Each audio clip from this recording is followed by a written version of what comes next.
Well, folks, it's here. Captain America Brave New World has landed, and with it, a whole new world of confusion, disappointment, and questionable decisions.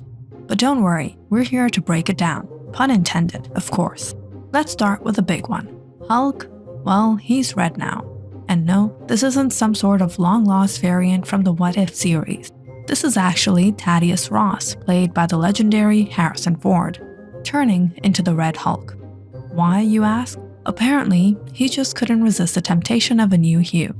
Green? Been there, done that. Got the gamma radiation rash. Red? Now that's a color of power, and possibly a midlife crisis. To be fair though, it's probably the most exciting thing to happen in the MCU in years. Until someone points out that Hulk just went from Hulk MASH to Hulk, who was that again? Ross's transformation into Red Hulk is like Marvel's attempt to take the has-fallen franchise and give it a radioactive glow-up. Anyways, let's talk about our new Captain America, Sam Wilson. The reviews for Brave New World have one thing in common. They all agree on one thing. Sam is a great actor, but this movie doesn't do him any justice. Sam's journey as the new Captain America has him wrestling with imposter syndrome because, filling the boots of Steve Rogers is tough.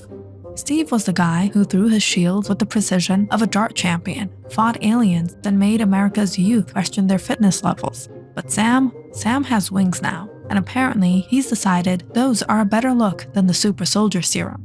Which brings us to the movie's greatest failing, its handling of Sam's anxieties. Marvel really couldn't explore this inner struggle, especially with Mackie's acting chops. But instead, it's like they just skimmed through an emotional development. Bucky, the man really is Sam's emotional support human.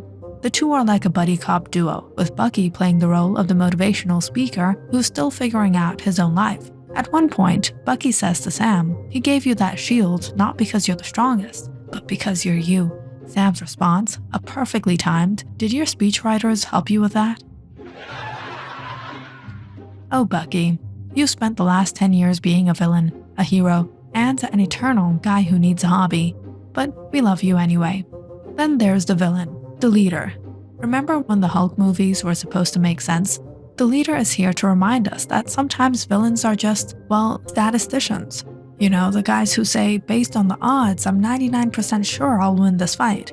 But in a world where Doctor Strange can manipulate the fabric of reality with the snap of his fingers, who's going to care about the leader's probability equation? It's like showing up to a duel with a sword only to find your opponent has a laser gun. But of course, there's always that staple of every superhero movie, the will they won't they political dilemma. In this case, Sam has to make nice with Ross, a guy who spent his life chasing Hulk and generally causing havoc. And Sam's like, well, he's president now and I guess we have to play nice. The emotional complexity is so deep, it's like swimming in a kiddie pool. This entire subplot can be a masterclass in Marvel's most awkward attempts to be relevant, but hey, at least it gives us another Bucky joke. As for the action scenes, they've somehow managed to be both underwhelming and exhausting. By the time Red Hulk is swinging his fists around, it's clear.